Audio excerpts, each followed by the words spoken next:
समाजमनाचा वेध आणि आपुलकीची सेवा देणारे आपले न्यूज चॅनल एरळा न्यूज। तुर्कस्तान येथे झालेल्या दुसऱ्या वर्ल्ड डेफ जुडो चॅम्पियनशिप स्पर्धेमध्ये खडाव तालुक्यातील सिद्धेश्वर कुरोली येथील सुकन्या साक्षी हरिदास बनसोडे हिने भारतासाठी ब्रॉन्झ पदक पटकावले।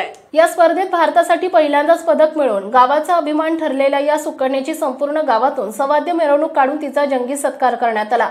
सिद्धेश्वर मंदिरात दर्शन झाल्यानंतर भव्य मिरवणुकीस प्रारंभ झाला। एसटी बस स्थानक, जामा मस्जिद, जिल्हा परिषद शाळा, सुतारनेट, मारुती मंदिर मार्गे ग्रामपंचायत मैदानात मिरवणूक आली। या ठिकाणी मिरवणुकीचे रूपांतर सत्कार सभेत झाले। यावेळी कुमारी साक्षी हिच्यासह तिचे प्रशिक्षक, महिला कॉन्स्टेबल स्वाती जाधव, कुस्ती कोच अंकुश भोसले, संगीता येवले, ॲथलेटिक कोच अमोल पोटे, रविराज महामुनी यांचाही सत्कार करण्यात आला। कार्यक्रमात सरपंच सौ शीतल देशमुख, सौ आशा गुरव, सौ Madhavi Gurav, Sau Manisha Gurav Vaduj, doctor Vivek Deshmukh, Prataprao Deshmukh, Shahaji Deshmukh, Rajendra Deshmukh, Santosh Bhandare, VP Deshmukh sir, Gajanan Deshmukh sir, Ramchandra Deshmukh अध्यक्ष, पृथ्वीराज देशमुख, जगदीश थोरात, ॲडव्होकेट अनुज देशमुख, गणेश देशमाने, दीपक काळुके, सोमनाथ देशमुख, सोमनाथ साठे, गजानन कुंभार, शिवाजीराव बनसोडे, आजी माजी सैनिक संघटनेचे सर्व पदाधिकारी, आरपीआयचे कुणाल गडानकुश, संजय जगताप आदींसह ग्रामपंचायत सदस्य, सोसायटी सदस्य, ग्रामस्थ आणि पंचक्रोशीमधून आलेला मित्र परिवार, खेळाडू उपस्थित होते। या सत्काराबद्दल साक्षीचे वडील प्रगतशील बागायतदार हरिभाऊ बनसोडे यांनी कृतज्ञता व्यक्त केली आहे, तर प्राध्यापक प्रदीप गोडसे यांनी सविस्तर मार्गदर्शन केले।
या अनुष्ठानामध्ये साजऱ्या भावनेच्या महिलांना असणारे सर्व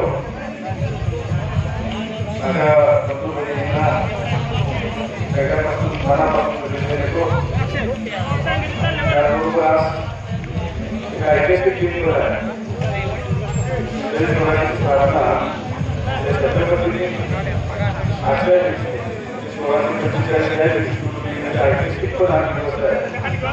धार्मिक पौराणिक दिवसाच्या दिवसामध्ये साक्षीचा अतिशय सुंदर असा गावाचा जो सरकारचा कार्यक्रम होतो, त्याबद्दल माझ्या शिक्षण मंडळ आमचे अध्यक्ष माननीय अजितदादा, चेअरमन श्रीमंत लाईट पंतप्रतिनिधी, व्हाईस चेअरमन आमच्या शाळेचे महाराजे, आपल्या संस्थेचे सर्व विश्वस्त सचिव, सहसचिव, आपल्या कॉलेजचे प्राचार्य, प्राचार्य सर्व कर्मचारी वतीला पहिल्यांदा साक्षीला मनापासून तिच्या या कर्तृत्वाबद्दल, तिच्या कार्याबद्दल मी सगळ्यांना शुभेच्छा देतो। मुळातच कुरोली भूमी ही धार्मिक वृत्तीची भूमी आहे।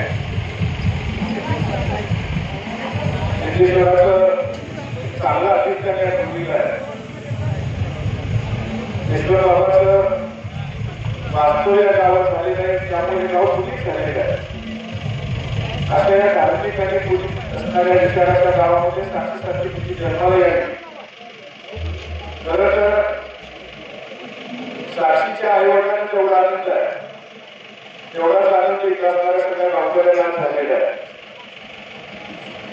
तोच आनंद आमच्यासारख्या असणाऱ्या ज्युनियर कॉलेजमध्ये असणाऱ्या सर्व प्राध्यापकांना, आमच्या ज्युनियर कॉलेज सर्व शिक्षकांना पण झालेला आहे। परंतु साक्षी आता केवळ आता या गावची राहिलेली नाही, केवळ आईवडिलांची राहिलेली नाही, केवळ आपल्या ज्युनियर कॉलेजची राहिली आहे। साक्षी आजपासून या देशाची कन्या झालेली आहे, आपल्या देशाची ही मुलगी झालेली आहे। साक्षीनं जे काम केलेलं आहे, साक्षीनं जे पदक मिळवलेलं आहे, तिच्या मेहनतीनं, तिच्या कष्टानं जसं मिळवलेलं आहे, तसंच आई वडिलांच्या आणि आपल्या सगळ्यांच्या एकत्रित करता आपल्या सगळ्यांच्या आशीर्वादाच्या या बळावर तुम्ही मिळवलेला आहे। खरं तर आपल्या ज्या साक्षीचा सत्कार होतो त्या साक्षी सत्कार करताना साक्षीच्या सत्कारामध्ये एवढी जाण लागलेली आहे यावरती त्या सत्काराच्या कार्यक्रमाचे असणाऱ्या हाराचा लागलेला आहे. आणि मग मागाशी उल्लेख केल्याप्रमाणे साक्षी आता तिच्या पुढच्या खूप मोठ्या आयुष्याला सुरुवात झालेली आहे. म्हणजे अगदी मागाशी उल्लेख केला आपल्या एका मुलीसाठी ज्या मुलीनं ऑलिम्पिकमध्ये ललिता बाबर तिचं नावाची ऑलिम्पिकमध्ये मुलगी तर समजते काय देशामध्ये तिचं नाव लौकिक होत आहे. एका ग्रामीण भागातल्या माणसामध्ये ती मुलगी आणि सहज ऑलिम्पिक मिळवून त्या घराच्या माध्यमातून महाराष्ट्रातील केंद्राचे तिला करोड रुपये मिळालेले आणि तिला उपजिल्हाधिकारी नावाचं नोकरी मिळालेले आहे. सुदैवाचं लग्न सुद्धा एका जिल्हाधिकारी मुलाबरोबर झालेलं साक्षीच्या असणाऱ्या ललिता बाबरचं आयुष्य उजळलेलं आहे. त्या सिद्धेश्वराच्या साक्षीनं यशवंतरावच्या साक्षीनं आणि आपल्या सगळ्या साक्षी सांगतो की तुला थोडक्यात बऱ्याच दिवसामध्ये या राज्य सरकारमार्फत तुला खूप चांगल्या पद्धतीचं एखादं चांगलं नोकरी स्थान मिळेल एवढं प्रतिकृताना करते. भविष्यामध्ये तुम्ही करते ते सुद्धा चांगल्या पद्धतीने करते आणि म्हणून इथून पुढं जे करशील ते तुझ्या घरच्यांना करते, तुझ्या आईवडिलांच्या पाठिंबाने करते, तुझ्या असणाऱ्या मार्गदर्शकांच्या पाठिंबाने करते.